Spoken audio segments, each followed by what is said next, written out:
nombre es Ricardo Alania. Yo soy el director del área académica de Factor Humano de la Escuela de Posgrado de la UPC y director de la División Empresarial y de Liderazgo. ¿De acuerdo? Y, bueno, la carrera, desde la perspectiva, he combinado, yo diría que en mi mundo personal, he combinado el mundo del empresarial con la parte académica, que es la que estoy haciendo ahora, ¿no? Siempre que me hice una conferencia de esta naturaleza, que está muy enfocada al factor humano y factor sumamente interesante, pues creo que la focalización del mismo nos permite, y me va a permitir ahora, darles algunos trazos de lo que yo considero que son los elementos indispensables y que constituyen la gerencia del mundo moderno. Creo que hoy día no es que seamos una crisis, pero creo que vivimos no en constantes crisis, sino que pareciera ser que la vida misma es una crisis personal y una crisis institucional a la cual nos vamos a ir amoldando poco a poco en función de lo que vamos haciendo y de lo que vamos pensando y de lo que vamos creando. Y por ahí es donde creo yo se nutre la ecuación de la gerencia de la crisis. Sin embargo, es interesante abordar el tema de que toda crisis es obviamente una oportunidad. ¿Por qué? Porque nos da la oportunidad, valga la redundancia, de ver una posibilidad de generar valor frente a un contexto que ha cambiado. Alvin Toffler, cuando recién empieza a atisbar la tercera hora, dice: el factor fundamental de este nuevo escenario va a ser la velocidad. Y creo que hoy día todos lo podemos comprobar. De tal suerte que la crisis es una oportunidad, sin embargo, solamente puede aprovechar una oportunidad cuando se están dadas las condiciones para hacerlo y se tiene conciencia clara de ello. Es bueno entender entonces la gerencia y su vinculación con el liderazgo. Acá hay que hacer una disgregación, ¿no?, para poder entender cómo nace el liderazgo a partir de la gerencia. En primer lugar, tenemos que ser muy claros. Y miren ustedes esto. Es necesario concebir el liderazgo como una gestión bien practicada. Yo creo que ahí ya podemos tener un foco interesante de lo que podemos hacer. Podemos concebir el liderazgo como una gestión bien practicada. La gestión es una práctica, y esa es la teoría de Misberg. La gestión es una práctica que se aprende más que todo a través de la experiencia, que está afianzada en el contexto.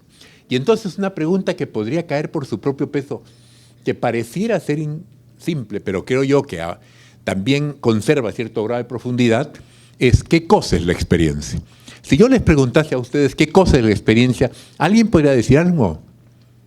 Lo aprendido en la vida real. Lo aprendido en la vida real. Esa expresión está interesante porque empieza con lo aprendido. Pero podemos nosotros sistematizar esto diciendo lo siguiente: la experiencia no es lo que he vivido. Tomen nota, la experiencia no es lo que hemos vivido. Lo que hemos vivido es lo que hemos vivido. La experiencia es lo que hemos hecho con lo que hemos vivido.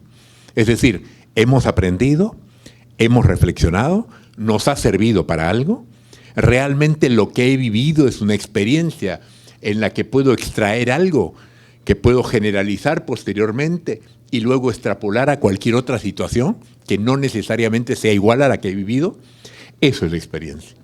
Entonces, señores, la experiencia la tenemos que contextualizar, pensar y reflexionar. Hoy día se reflexiona muy poco. En un estudio, y creo que lo puse por ahí más adelante, en un estudio que hace Porter y Nitya Noria, que son dos grandes celebridades en el mundo del pensamiento empresarial y que recién han dado a conocer hace aproximadamente unos 3 meses, aunque el estudio ya tiene varios años de llevado a cabo, indican que los gerentes, y yo diría que todos en general, tenemos poco tiempo para reflexionar y que llegar al inmenso mar de emails que tenemos no nos permite hacerlo.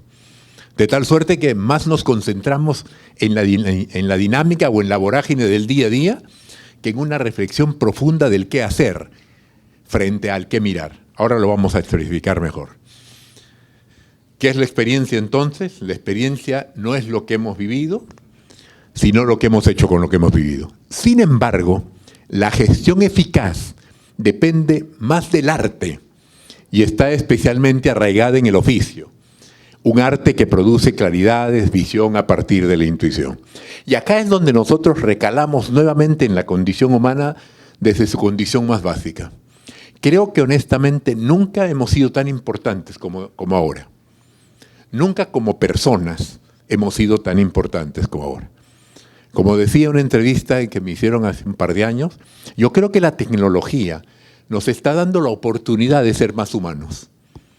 Es decir, nos está quitando aquello que no nos daba tiempo de ser más humanos, nos está condicionando de otra manera, pero eso va a evolucionar lo suficiente como para que nuestra expresión humana sea la que vaya a direccionar las cosas. Y entre ellas la intuición entonces cobra una dimensión muy grande. Alguien comentaba, gerenciar es unas cuantas reglas y mucha sabiduría. Henry Misber, que probablemente sea uno de los mejores expositores o pensadores de la gerencia moderna, miren lo que nos dice. Refiriéndose a Peter Drucker, que todos conocemos, que el señor Drucker fue el padre del management moderno. Sin embargo, tuvo algunas ideas que no fueron tan acertadas. ¿Qué decía Drucker en el año 54? Miren ustedes acá. Los días de la gestión intuitiva están contados. ¿Y qué nos dice Misber ahora? Los días de la gestión intuitiva están contados. Medio siglo después, seguimos contando. Quiere decir, señores, que los días de la gerencia intuitiva no han terminado. Y entonces uno tiene que pensar acá en lo que representa eso que llamamos intuición. ¿Y qué mejor manera de expresarla o de ponerla en el tapete de la discusión que recurriendo a Garry Kasparov, un gran, para muchos el mejor ajedrecista de todos los tiempos, incluyendo a todos los clásicos de siempre? ¿Y qué decía Garry Kasparov, que ahora es un escritor, es una persona que da conferencias? El mejor ajedrecista, fue campeón mundial a los 22 años, defendió su corona de campeón mundial en el ajedrez durante 15 años, y a los 39, en una conferencia de Harvard, en Harvard decía, entre otras cosas, los ajedrecistas prefieren ser muy racionales, yo por el contrario soy muy intuitivo. Imagínense ustedes esta expresión dicha por un ajedrecista. Los ajedrecistas prefieren ser muy racionales, yo por el contrario prefiero ser más intuitivo. La manera de predecir el futuro es crearlo. En fin, y acá comenzamos a concebir la condición humana básica como fundamental para generar valor.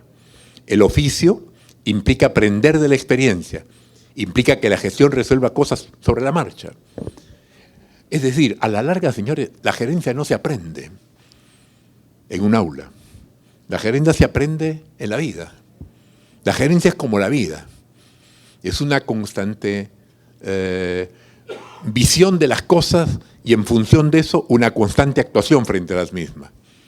Y entonces surge el primer modelo de lo que es la gerencia. La gerencia es, para el señor Misber, con algunos atisbos adicionales, una trilogía que va con el arte, con la ciencia y con el oficio. El arte que nos fija visión, comprensión creativa y nos aporta ideas y la integración. El oficio, que nos da la experiencia, el aprendizaje práctico, que traza conexiones y construye sobre sus experiencias tangibles. Y la ciencia, como un análisis de evidencia sistemática, proporciona el orden por medio del análisis sistemático del conocimiento. Obviamente, ni la ciencia ni los oficios merecen mayor discusión. Siempre han estado en el tapete de nuestras discusiones normales cuando hemos hablado de esto. Sin embargo, surge ahora algo interesante, el arte. Y McNamara, que fue secretario de Estado de del presidente Kennedy hace más de 40 años, ya lo mencionaba en una conferencia que daba en Harvard. Las 5 cosas más importantes de un gerente, mencionaba 4 que son las tradicionales y mencionaba la quinta, el arte. Y entonces uno se pregunta, ¿por qué el arte? ¿Qué tiene que hacer el arte en la gerencia? Trátenlo de colisionar con el tema de la intuición. Arte, intuición, sensibilización, creatividad. Son cosas que no pertenecen al mundo de lo racional por ahora. Hay quienes dicen que la emoción es una racionalidad no entendida, por ejemplo, por ahora. Si nosotros quisiéramos contextualizar esto, yo podría decir, imaginemos, si mi abuelo resucita, se muere porque no entendería nada de lo que pasa. ¿Cierto? Pero era un hombre inteligente. Claro que era un hombre inteligente. Como muchos, ¿verdad? Como todos. Pero no entendería su tiempo. Porque nosotros biológicamente reaccionamos frente a la demanda.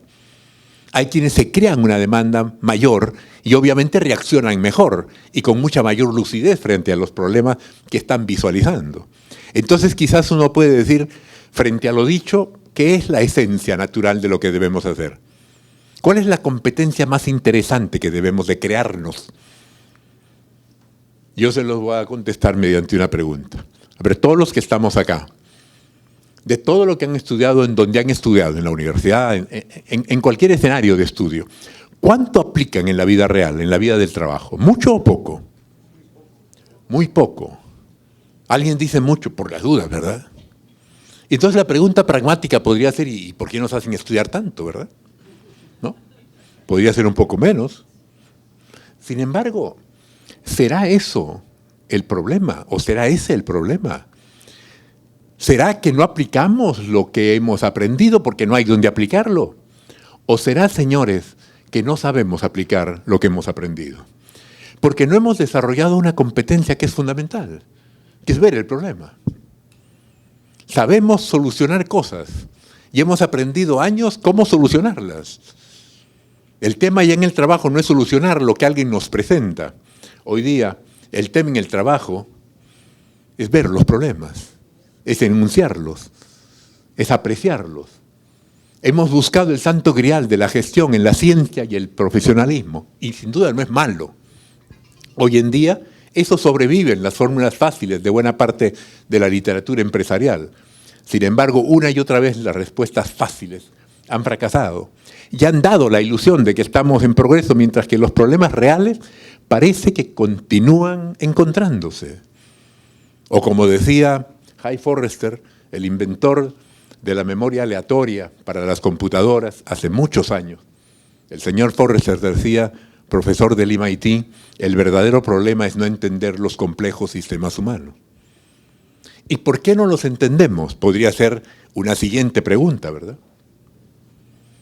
Porque la gran competencia que tenemos que desarrollar no solamente es saber, sino es saber mirar, saber ver. Pasteur decía hace muchísimos años, la suerte encuentra a quien está preparado. Entonces preparémonos para tener suerte. Pero prepararse es ver, es desarrollar la capacidad de ver. Al extremo tal, señores, que hay analistas que dicen que somos un cúmulo de soluciones en busca de problemas. Imagínense, en las universidades nos prepararon con muchas soluciones. Las tenemos bajo el brazo. No las podemos utilizar, porque nos faltó prepararnos en la búsqueda del problema, en la disgregación del problema. ¿Cuál es el problema que tengo? ¿De acuerdo? Saber ver, saber hacer. Y aquí surge el síndrome de la superficialidad. Si no sabemos mirar, entonces la tendencia natural, que es mucho, y ustedes probablemente lo hayan vivido en alguna circunstancia, se tiende a simplificar el problema. No, pero eso es fácil. No, pero esto es así. Pero ¿qué sucede cuando simplificamos el problema? Las decisiones que tomamos son superficiales, no solucionan el problema. Pero si profundizamos, es posible que descubramos las raíces profundas del problema y apliquemos entonces lo que sabemos, la solución pertinente. Señores, es impresionante. Yo no lo digo esto, ya lo quité, no, todavía no lo han quitado del currículum, pero creo que lo van a quitar dentro de poco. Yo soy ingeniero mecánico de la uni, imagínense. Y siempre digo, estoy superando esa etapa, ¿verdad? Pero es obvio que sin ninguna duda, señores, yo sí estoy convencido de que todo aquello que nos enseñaron es posible de aplicarlo. Pero hay que saber aplicarlo. Y hay que tenerlo en la conciencia, si se quiere, ¿verdad? Un gran edificio de Lima tiene una extraordinaria arquitectura que está forrada la parte de la frontera con unas tuberías de acero inoxidable que es preciosa. El arquitecto mandó acero inoxidable al titanio. $800.000 más o menos el costo del acero, para poner ahí. Claro, alguien dijo, y esto no puede ser, es demasiado caro. ¿Por qué no ponemos otro acero inoxidable? 304 o 316 para hacer un poquito mejor. Alguien en mi promoción de la uni siempre supieron que era un poco estudioso, un poco nomás. Y entonces me llamaron, oye Ricardo, ¿por qué esto? Le digo, oye, lo hemos visto juntos. El acero inoxidable al titanio es el más liviano y no tiene estática. Por lo tanto, el humo de la ciudad no se le va a pegar. Entonces gasta los $800.000 que dice el arquitecto, o mejor no hagas nada. Pues. Porque en un mes vas a tener, en lugar de acero inoxidable, una pintura negra ahí que no la vas a poder sacar por nada. ¿Se dan cuenta? O sea, no es saber, señores. Es saber y saber aplicar. Y tengan conciencia de que los problemas no son sencillos. Hay que investigar, hay que indagar, hay que meterse, hay que preguntar, hay que vivirlos. Y entonces los conocimientos que tenemos serán interesantes. Vivimos en una era de grandes cambios. Sin embargo, solo a veces notamos los cambios de la mayoría de las cosas. No están cambiando tanto. Tenemos cambios profundos, sin duda, pero también sistematicemos bien el tema. Yo, por ejemplo, los que estamos con terno ahora, tenemos un saco que se parece a los sacos de 1900, señores. Y los botones son bastante parecidos, ¿verdad? Y las camisas no han variado tanto. O sea, estamos en una era de cambio, sin duda. Pero tampoco maximicemos el tema, para que no tratemos el tema con ansiedad. No. Estamos, sí, pero ahora hay que matizar el esquema para darle a esa connotación que tenemos una verdadera dimensión. La gestión sistemática, la gestión sistemática, hacedora de planes y con una lógica abrumadora de acción, ¿es realmente lo que subsiste? ¿O la gestión es aquella que, queriendo ser pragmática y gobernar sobre datos, termina a ser más intuitivo que racional? Señores, de las 5 decisiones más importantes que han tomado en su vida, ¿cuántas han sido más emocionales que racionales? Cuando me casé era emocional. Ya tenemos ahí un ejemplo. Características de la práctica en la gestión: el ritmo, la brevedad, la variedad, la fragmentación, las interrupciones, la orientación a la acción, el aspecto oral de la información, la naturaleza lateral de buena parte de las comunicaciones y el problema espinoso de controlar sin estar en todo bajo control. Esta expresión a mí me pareció fantástica y la escuché en una exposición de Conferri, cuando el expositor decía, ¿realmente nos preparamos para decidir cuando no sabemos qué decidir? Imagínense esa aparente contradicción. Nos preparamos para decidir cuando no sabemos qué decidir. ¿De acuerdo? Pero entonces, ¿qué hará que podamos decidir bien? La reflexión. Hoy día necesitamos reflexionar. Y necesitamos reflexionar por una cuestión aparentemente relativamente sencilla y podría ser muy simple, basado en esta mención, ¿no? Señores, todos tenemos el mismo hardware. ¿Qué nos puede diferenciar entonces? Si todos tenemos el mismo hardware, ¿qué nos puede diferenciar? El software, para seguir la misma... Señores, todos tenemos más o menos 1.000 millones de neuronas, quitémosle 100 millones, no va a pasar nada. Pero ¿qué podemos hacer con las 800.000 que nos quedan? 800.000, 890, qué sé yo. Le tenemos que dar la capacidad necesaria para que sus interfaces de actuación, que hoy se llaman sinapsis, puedan darnos la posibilidad de dar mejores opciones de ver las cosas. Si no, no las vamos a ver. Y habrá gente que sí las ve y encuentra una oportunidad donde hay una crisis y uno puede parecer, ¿y de dónde salió? Y todos lo estábamos mirando, solo que hay quienes lo miran con un poco más de profundidad. Y esa es la gran virtud de la gerencia. Para no estar dando vueltas sobre lo mismo y tratando el día a día como una cuestión ansiosa, sino con un poquito más de proyección hacia el futuro en base a lo que estamos haciendo, ¿verdad? Habiéndose hecho responsable del desempeño del gerente. De otros, el primer instinto es pensar, bien, ahora puedo tomar decisiones y emitir órdenes. Pronto, no obstante, surge la conciencia de que la autoridad formal es una fuente muy limitada de poder y que de ser gestor lo ha vuelto más dependiente de lo que otros hagan las cosas. Señores, en ese momento hace su entrada el líder. ¿Se dan cuenta cuál es el pase del gerente al líder? El gerente no hace. Dicen que a un gerente hay 3 maneras con que a la gente en general se le paga. Se le paga por lo que hace, por lo que deja hacer y por lo que inspira a hacer. Cuando somos recién salidos y estamos en los primeros niveles del trabajo, se nos paga más por hacer que por inspirar a hacer. Pero cuando llegamos al nivel ejecutivo, al nivel de la gerencia, mucho más se nos paga por lo que inspiramos a hacer a otro que por lo que hacemos, propiamente dicho, ¿verdad? Entonces, nuestra construcción personal es lo que vale. Así como hoy día la organización es, como se dice, una construcción social, así nosotros también tenemos que hacer una construcción personal. Lamentablemente la inmediatez, lo intemporal, que es hoy día las relaciones en las que estamos, no nos lo permite. Pero no olvidemos, la reflexión es fundamental. La lectura, la reflexión, el pensamiento, eso nos va transportando a una dimensión distinta, que es la dimensión que sin duda es la del futuro. Yo he conversado con mucha gente, Michael Schiragel de Harvard y otras personas más, y es la dimensión del futuro. Una dimensión que está más allá de nuestra racionalidad, o lo que mejor dicho, más allá de la racionalidad que entendemos hoy, que está en un nivel superior, que está en otro nivel, señores. Y eso es, nos guste o no nos guste, es cierto. Ahora miremos algo, imaginemos, voy a hacer el ejemplo yo personal. Invito a mi casa este fin de semana a gente, a mis primos, a mis hermanos, mis hijos, mi esposa, mis compañeros de colegio, con los que siempre nos estamos. Y en un momento de la reunión les digo, ¿saben qué? También los invité para decir que aquí nadie es imprescindible. ¿Cómo me mirarían? Más o menos como me están mirando ustedes.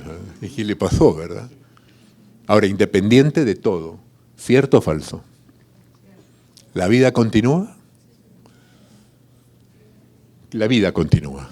Pero el hueco, por decirlo de alguna manera, que se dejó en el trabajo, se cierra rápido. El otro hueco que dejamos en la familia es probable que nunca se cierre. Esta es la diferencia. Otra dimensión de valor. Créanme, la dimensión humana a la que estamos accediendo es muy interesante. Crown Cork cumplió 100 años de haber inventado la corcholata, la chapita, como la conocemos acá, ¿verdad? Que además es un invento fantástico, ¿eh? Ustedes es probable que no lo hayan contado nunca, pero ¿no saben cuántas puntitas tiene? Tiene 21. No puede tener 20 y tampoco 19. Porque si tuviese 20 o 19, no cierra. O sea, es un invento de ingeniería muy, muy interesante. Y en esa, alguien mencionó, y yo creo que con mucho sentido, ¿cómo me gustaría que dentro de 100 años estemos acá reunidos para festejar los próximos 100 años de Crown? Yo les pregunto, ¿estaba diciendo una verdad o una mentira? ¿Era posible que los que estábamos ahí estemos dentro de 100 años celebrando Crown? No. Era un deseo genuino, interesante. Era una verdad que una mentira, ¿verdad? Ese es el mundo el que vamos a vivir. Podemos hacer una, aunque me están filmando, pero no se lo van a enseñar a mi esposa, ¿verdad? Nos conocemos del colegio. Y yo podría decir, mi esposa es la mujer para mí más bonita del mundo.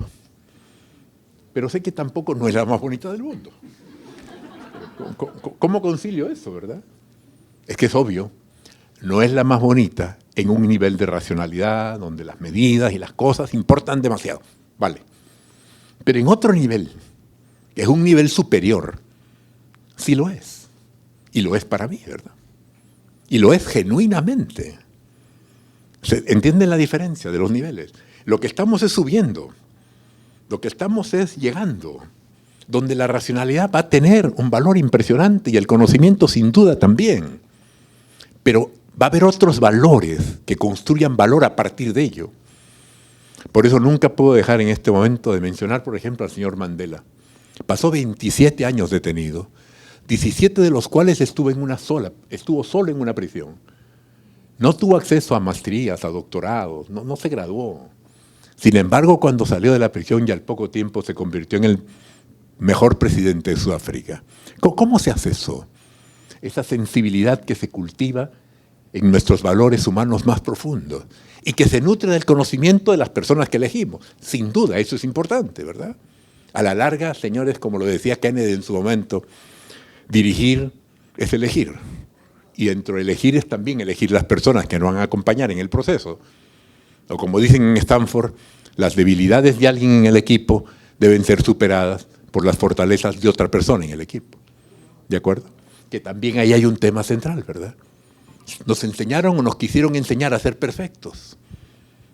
Miren ustedes eso, cuando llevábamos la libreta de notas a la casa, ¿qué es lo primero que habían los papás? Los rojos, ¿verdad? ¿Y qué te decían? Estudia, ¿no? Porque los azules, eso ya no, ya. Cuando pudo haber sido, oye, tienes 19 en literatura, profesor particular en literatura. No, eso no era el esquema mental. Tienes 19 en literatura, ahí estás bien. Acá vamos a hacer. Vamos a hacerte perfecto. No es así.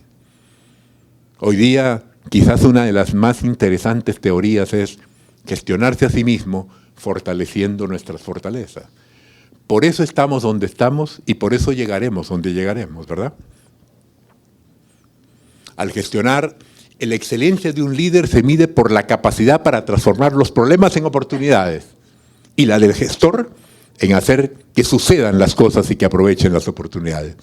Al gestor lo nombran, al líder se descubre, porque su verdadera opción no es supervisar o motivar, sino liderar y posibilitar. Tomando nota, señores, que nada lidera mejor que en el ejemplo. Es decir, si nosotros queremos ser confiables, ¿qué tenemos que hacer? ¿Cómo le decimos a alguien que somos confiables? Demostrando ser confiables. ¿No les ha pasado a ustedes que encuentran a una persona, no me cayó bien? ¿Cómo sabemos todo eso, señores? Es nuestra capacidad intuitiva. Nuestra capacidad intuitiva la que modula y la que va a ir desarrollándose cada vez más, sin ninguna duda. Eso es lo que nos va a mantener en el siguiente nivel, porque parece que el nivel en el que estamos está terminando y empezará otro. El mundo es el mundo de los paradigmas hacia otro paradigma, o como se conoce ahora, caminos neurales prefijados, que se construyen de otra manera con otros insumos externos que nos condicionan y entonces construimos otros paradigmas, o dicho de otra manera, otros caminos neurales prefijados. ¿De acuerdo? El gestor, el líder, deben ser personalmente energéticos, deben constituir la energía de la organización y socialmente integradores. El gestor se puede decir que es el centro energético de la cultura de su unidad. Esto lo tomé de lo que hablaban de las pandillas en Nueva York. El líder es el punto focal de la organización de su grupo. En su ausencia, los integrantes de la pandilla se dividen en una serie de grupos pequeños. No hay una actividad común o conversación general. Cuando aparece el líder, la situación cambia de modo sorprendente. Las pequeñas unidades se forman en un grupo grande, la conversación se vuelve general y con frecuencia sobreviene la acción unificada. Eso es lo que hace un líder. Representa la cultura, siendo el valor energético de la situación, y por otro lado son los socialmente integradores. El líder le da forma al carácter de la organización al interpretar la experiencia y dar significado y propósito con belleza y pasión. Miren ustedes, es interesante porque antes de venir en la mañana, cuando ya estaba dándole todo el toque a la presentación, conté las palabras que hace 25 años no hubiesen podido decirse. Y eran muchas, ¿eh? Belleza, pasión. Eso no tenía sitio en una academia, ¿verdad? Eso tenía sitio pues en la literatura, en qué sé yo, pero no acá. Hoy día eso es totalmente relevante. Hoy día eso es lo que hace la diferencia. ¿Buscamos ser racionales? Sin duda, pero nunca dejemos de cultivar aquello que es la intuición y que solo lo cultivamos a partir de la reflexión. Y para concluir, señores, analicemos el modelo de eficiencia de la gestión, el modelo de eficiencia del gestor, de la persona que gesta la operación. Estamos en un plano cartesiano donde... Ahí está. En un plano cartesiano donde tenemos de lo concreto a lo conceptual en el eje de las ordenadas y de lo personal a lo social en el eje de las abscisas. ¿De acuerdo? Ok. En ese plano se mueve el gerente moderno, el nuevo gerente. ¿Y qué nos dice el gerente moderno? ¿Qué tiene que tener? Tiene que ser el que representa energéticamente la organización. Es la cultura de la misma, es la personalización de lo que somos. Porque a la larga la cultura no es más que la expresión de nuestros sentimientos. Sentimientos comunes que se conjugan en formas de expresión común que representan la cultura de una ciudad, de una organización, etc. La cultura es muy fuerte, nos abraza, nos orienta. Por eso cuando un gerente tiene que construir la cultura de una organización y tiene que hacerlo de forma consciente.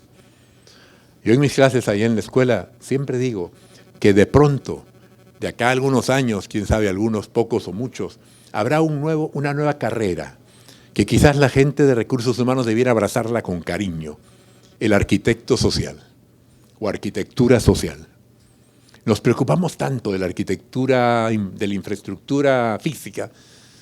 Creo que de la misma manera tendríamos que preocuparnos de la infraestructura social de una organización. ¿Quién está con quién? ¿Cómo forman entre ellos un grupo humano que genere valor? Entonces, tenemos tantas herramientas para lograr esa conjunción de personas, de caracteres, de personalidades que generen valor, que yo creo que estamos desperdiciando mucho en esto.